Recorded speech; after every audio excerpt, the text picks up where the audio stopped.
Well, hello there, fellow streakers, and welcome back to the show. It's great to have you. How are you doing this morning, Jamie? So good. Excited to be here. Oh, I am excited too. We've got a fantastic guest today, and we are excited to introduce him as we go forward. Just before we introduce our fantastic guest, someone who I've really been looking forward to talking to, Jamie, there is, a great app update that we have started to test. And I'll tell you, it's going to change the face of the app and the community. I'm very excited for it. Right now, it's just in alpha testing, which means we only get to see it. So I'm sorry about that. We're working out of the kinks and the bugs, but I'm excited. This is what I've envisioned the app being from the very beginning, and I'm excited. I'm super excited to have it starting to become what we've thought it could be for so long. Absolutely. The community portion of this is going to be fantastic, and it will be released in the fourth quarter of this year. And we've got some really exciting announcements for that when we get closer to it, but just know that that's out there. Well, as you know, fellow streakers, we love to highlight streaks and individual streaks, but instead of that, we've got an actual streaker with us today who has been doing quite a bit of streaking in his life, as well as with, just recently reading the book and taking care of it. And his name is John Fisher. And John, welcome to the Streaking Podcast. We're so glad to have you. Thank you, Jeff and Jamie. I'm thrilled to be with you. It is such a pleasure to meet people who have taken the concepts and long before you ever read the book, really have applied them to your life. In fact, let's just get started right away. First of all, John, you're a lawyer, a fantastic lawyer, one who's built a law firm, have written 2 books. He's written The Power of a System, How to Build the Injury Law Practice of Your Dreams, and also The Law Firm of Your Dreams. Say goodbye to your boss, say hello to the law firm you've always dreamed of. And I've read a little bit, Jamie and I have read a little bit of these and just fascinated by the story, and we'll get into some of those. But start us out with, how in your profession, how you got started. Why was law exciting to you? What was it what got you on that road? Well, actually, I was really kind of forced into it, Jeff. When I was in college, I didn't want to be a lawyer. I had worked my summers in New York City in the investment field in finance, and I loved it. And that's what I wanted to do for a living. But my father said when it came time to make the decision, he said, I'll pay for law school, but I won't pay for anything else, MBA or master's. And I said, okay, simple decision right there. Went to law school, absolutely loved the law. And right now, many lawyers hate their careers. I absolutely love it. And I can't imagine doing anything else. And it's a thrill for me. I found a niche that I love, which is I represent the people, people who have been injured by catastrophic injuries, death, almost entirely medical malpractice. But I handle this. And really what I found, Jeff, is that having the ability to make a profound impact on the lives of the severely disabled is worth all the money in the world to me. And that's what I do. And I'm based in New York, but I do practice in other states, Alabama, Georgia, and other places like that, South Carolina.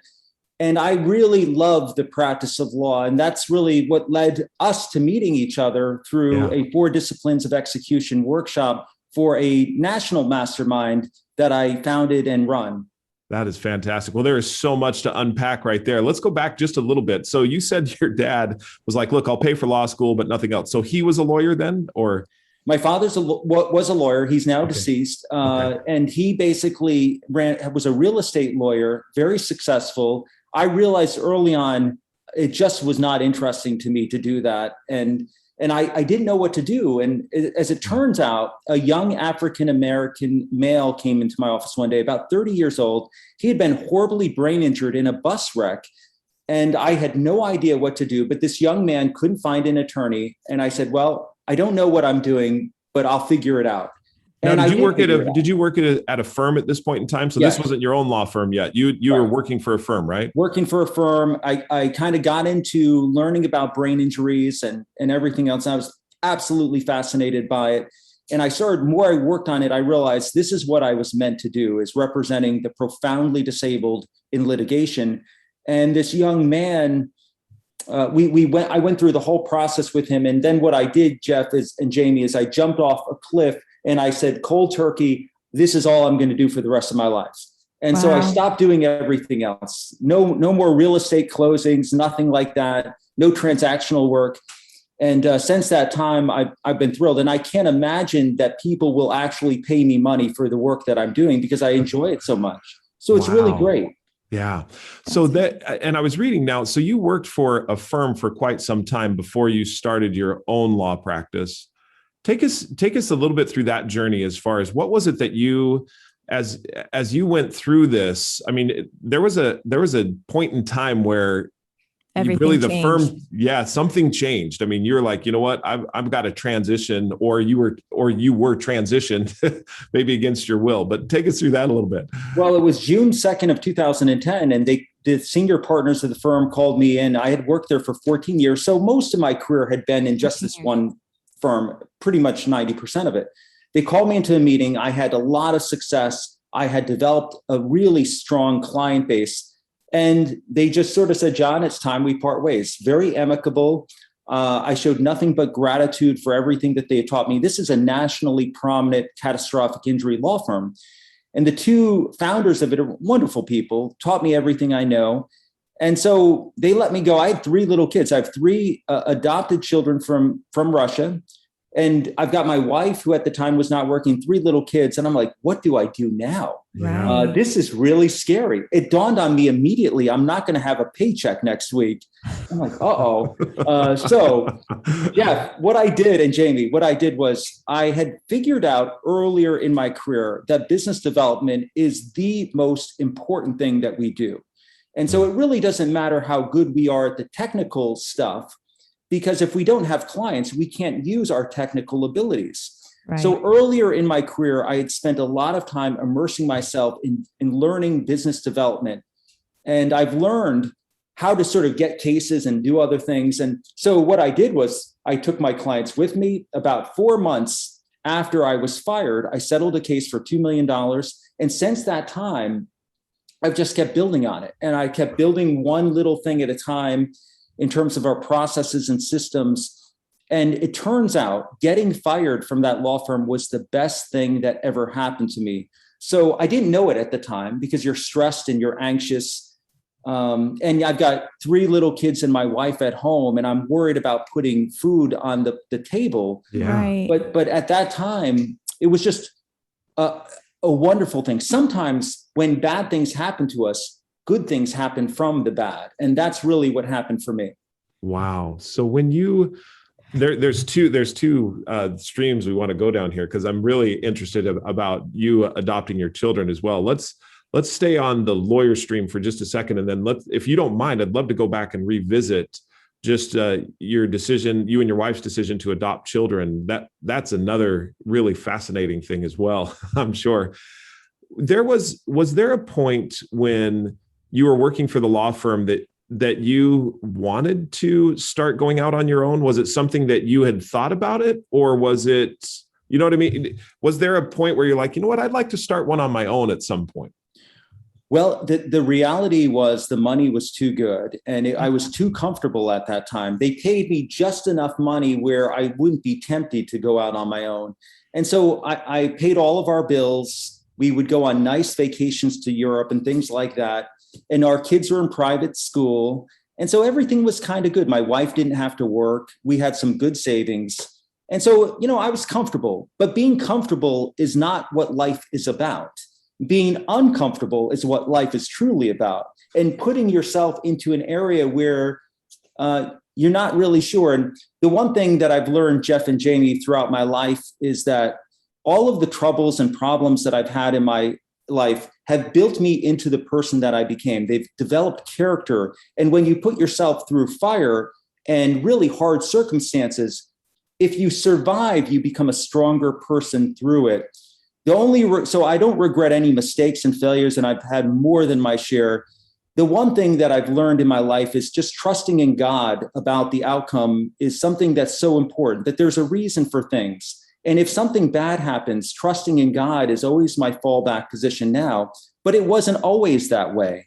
And it's so important to me to be able to say, God, I don't know why this happened, but I'm going to trust in you that there's a plan for my life here and that I have a destiny in this lifetime, and I'm going to try to fulfill that destiny for you. So that's really what I've learned from that experience. I think that answers the question I was going to ask, is that you've worked your way to this place in a law firm, 14 years, you're successful, and then they let you go. They fire you. I was going to ask, how did you overcome the blow to your confidence and the stigma that sometimes comes with that? But I think in part you answered that by recognizing and trusting in God, and it sounds like getting to work.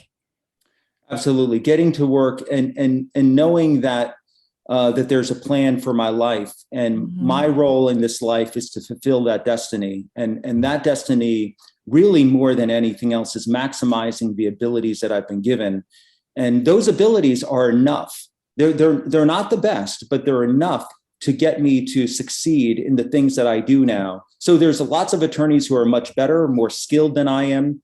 But the reality is, when I maximize and I work my butt off and do my best, then I find that much more often than not, I succeed at what I'm doing. And we rarely lose a case. So on occasion we do, but the last one I lost was years ago, honestly. And so it has been, trusting in God is so important to the process, and knowing that there's a plan. And I find that very few people actually fulfill the destiny that they have in life. Yeah. And they sort of go off in different tracks, and they're not really sure what to do. And many people, especially the young, and I'm not sure if I was the same way when I was younger or not, but I see it in younger employees sometimes, that they're thinking about themselves. They're focused just on themselves. They're focused on doing the least amount of work possible.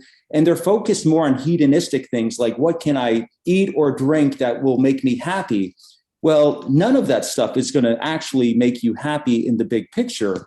And so, focus. What I would tell anyone starting out at a business is, do everything you can to make yourself indispensable to your business, so that you are so indispensable that they would never dream of firing you. And if you give more than you take, and for your marriage, I mean, it's lovely to see the banter that you two have, because I really appreciate when I can just see a strong marriage.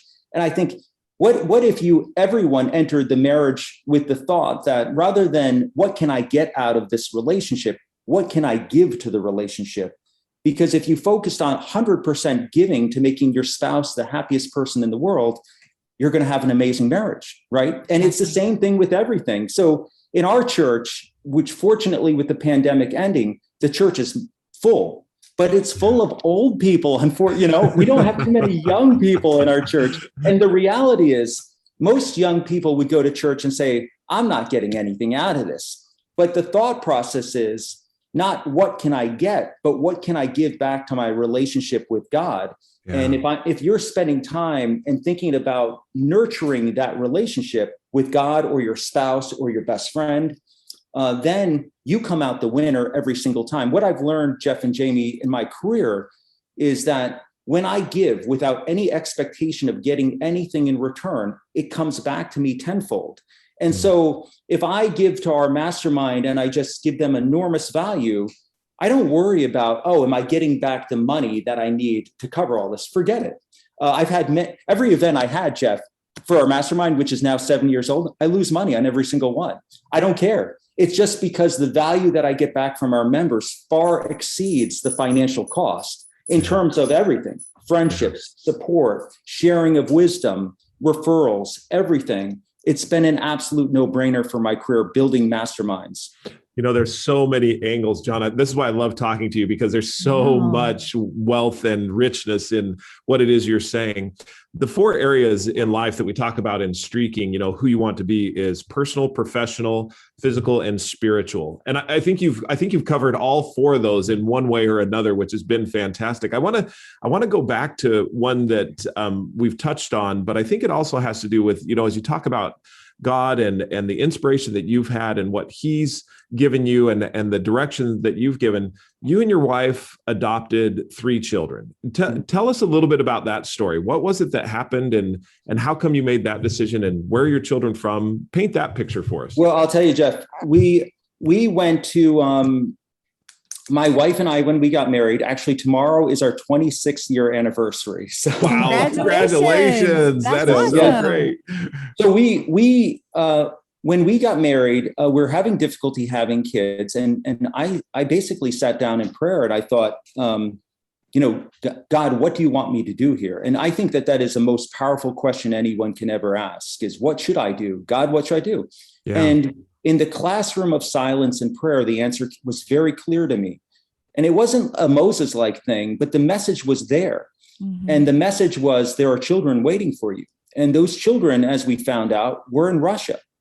And so we went to the southernmost part of Russia. And it turns out when we were there, it's right on the border of the Republic of Georgia, but it's in how did you find out that the kids were in Russia? Did you do some research, or was that just true inspiration? You're just like, you know what, that was, or had something prompted that from before? Back at that time, Russia was a very common place. It was either China or Russia. Okay. And we preferred Russia. So that's why we went there. But we were in this region called the Northern Caucasus of Russia. That's right on the border of the Republic of Georgia.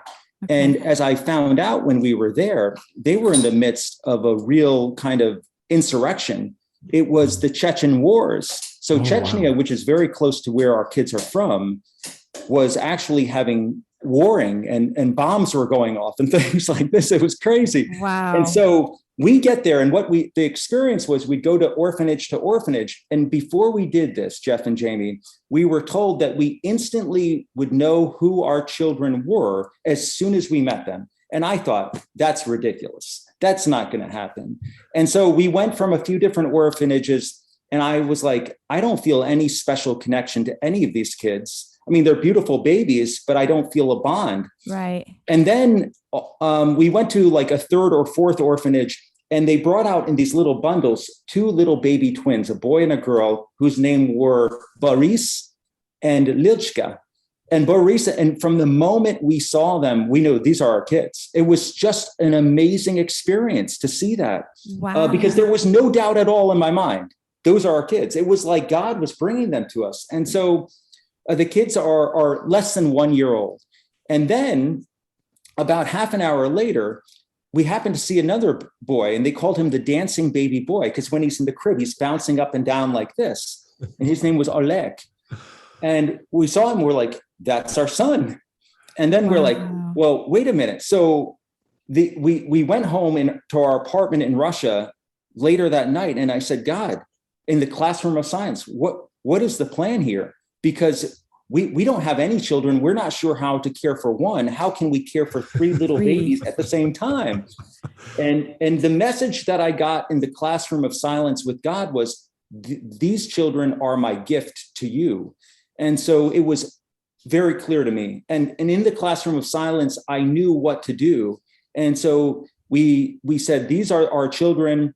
And actually, Jeff and Jamie, the people in Russia in some way tried to talk us out of it. And they were like, well, the children have disabilities. One of them has fetal alcohol syndrome and cerebral palsy. And maybe you should just go with 1 or 2. And we're like, no, you don't understand. These are our kids. And so we're doing all of them. And so we didn't tell anyone about that. And 4 months later, we went back to court and we finalized the process in Russia. So this was court. This was court in Russia. So you had to go to court in Russia and finalize it there. What was that like? Oh man, something else. I bet. Being in Russia is something else because nothing is legit in Russia. Everything is done by bribery. It's terrible. And every business that you see, they won't tell you this, but every business that you see in Russia, it's all about money and handouts, including judges. So if we want to adopt children, we have to come with cash. And it's all under the table. Wow. You can't do business in Russia unless you do that. And so you don't have a choice. We wouldn't have our kids unless we did all this. We just say how much. We go for an official court document, like a birth certificate or something, and they'd be like, oh, we can't give it to you for 3 months. And then we give them a little rubles and they're like, okay, here it is. There it is. So, wow. It's crazy. Russia is a very corrupt place. But I would highly encourage anyone to go to Moscow or St. Petersburg because they're gorgeous showplace cities.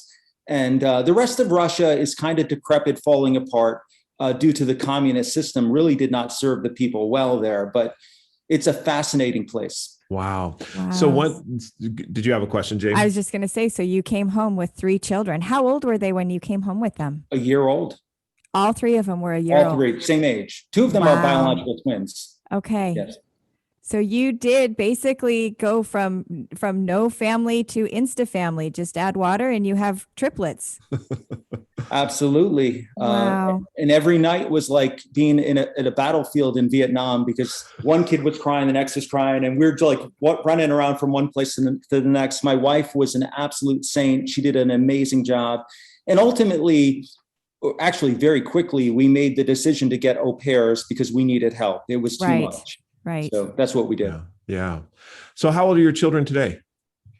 They're 21 years old. And so one just graduated from college. The other one goes to Clemson University, will graduate in the fall. And then we have a son who has a disability, cerebral palsy. So he lives with us, but he's a great kid and he's very loving. And God put him on this planet for a purpose, was he's so open and loving and transparent. And it's so different from the way most people are. You know, everyone's sort of guarded and they put on a facade and they want people to see only a certain thing. But my son would go up to you, Jeff or Jamie, and just give you a hug and tell you he loves you. Yeah. It's the greatest gift that there is, really. And that's what he is about. And he's an amazing kid.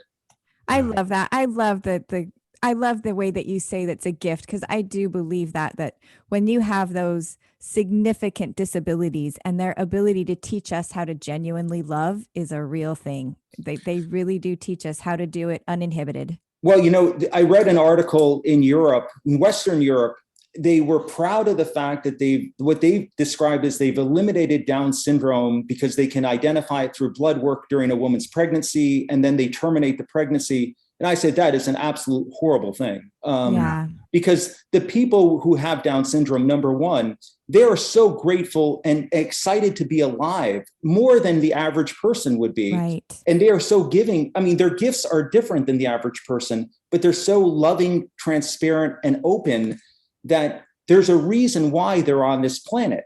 And I think the Western Europe thing just was disturbing to me. Yeah, that is. I read a similar article and had similar thoughts along the same line. Yeah. One time, Jeff and I had this conversation about, and this relates a little bit to what we were talking about earlier, but about selfishness and what it would be like if everyone in the world was truly selfish. And I remember thinking about that for a couple of days and thinking, our societies would cease to exist in every possible way because we are truly so dependent upon each of us giving. Even when we are getting paid for it, we are still giving knowledge and opportunity and our individual talents and sharing those with other people that provide us the ability to not have to do everything ourselves. And I think that when I think about people that have those those disabilities that require us to care for them physically more because they can't do it themselves, the things that they give and that they teach us about being selfless and service and the opportunities, and then what they give back is so amazing because it's not something that can be monetarily measured. And so I guess it truly is immeasurable. You can't calculate the things that they teach us and the love that they give us back. Well, Jamie, one thing I can share with you is it's so hard for young people to understand, but in life, they're not going to be truly happy with a big house, big cars, big everything. That is not what that's going to make you momentarily happy, but not long term. And the 2 keys to life, in my view, are number one, serving others and giving your life as a sacrifice to others. And at the end of your life, how have I sacrificed my life as a gift to other people? Mm-hmm. And that is so important. It's not about the house or stuff and material objects, but young people have a hard time grasping that. And then the other part of it is, I believe, to a great life is incredible experiences. And so I have no budget when it comes to travel. We travel wherever we want. And we've been to some amazing places, Africa 2 years ago, Israel a year ago, just before the pandemic. And we've been to Istanbul. We've been to Southeast Asia a number of times. And we do sailing cruises with just a small boat. And what I can share, what our kids want from us is not stuff. What they want is our time. And if I go on a sailing boat, on a small crew boat, that's just my wife, my 3 kids, and a skipper or a captain, and we spend 10 days in Greece or Croatia, just sailing around with no agenda or plan, that's the greatest gift I can give to our kids. It's my time. And I'm not on my phone. I'm not on the internet. I'm just hanging out with them, swimming and sharing some laughs. And John, spending time with you is absolute. I would find that, and this has been an absolute gift. We are at the end of our time for this session, but let's pick up right there in our next podcast, because it has been absolutely fascinating what we've learned so far, and we haven't even broached we're not even under the surface yet. And I think you're so right on about that. So, fellow streakers out there, we're going to continue this conversation with John. It's going to be fantastic. In the meantime, if you'd like to share with us your story or your streaks, please do so at Jeffrey, Jeffrey, at streakingmastery.com. Or Jamie at JAMI at streakingmastery.com. Feel free to follow us on Instagram, Facebook, LinkedIn, what else? Pinterest, all of those different places, or on our website at streakingmastery.com. But until we talk next time and we keep going with John, keep streaking. A better you.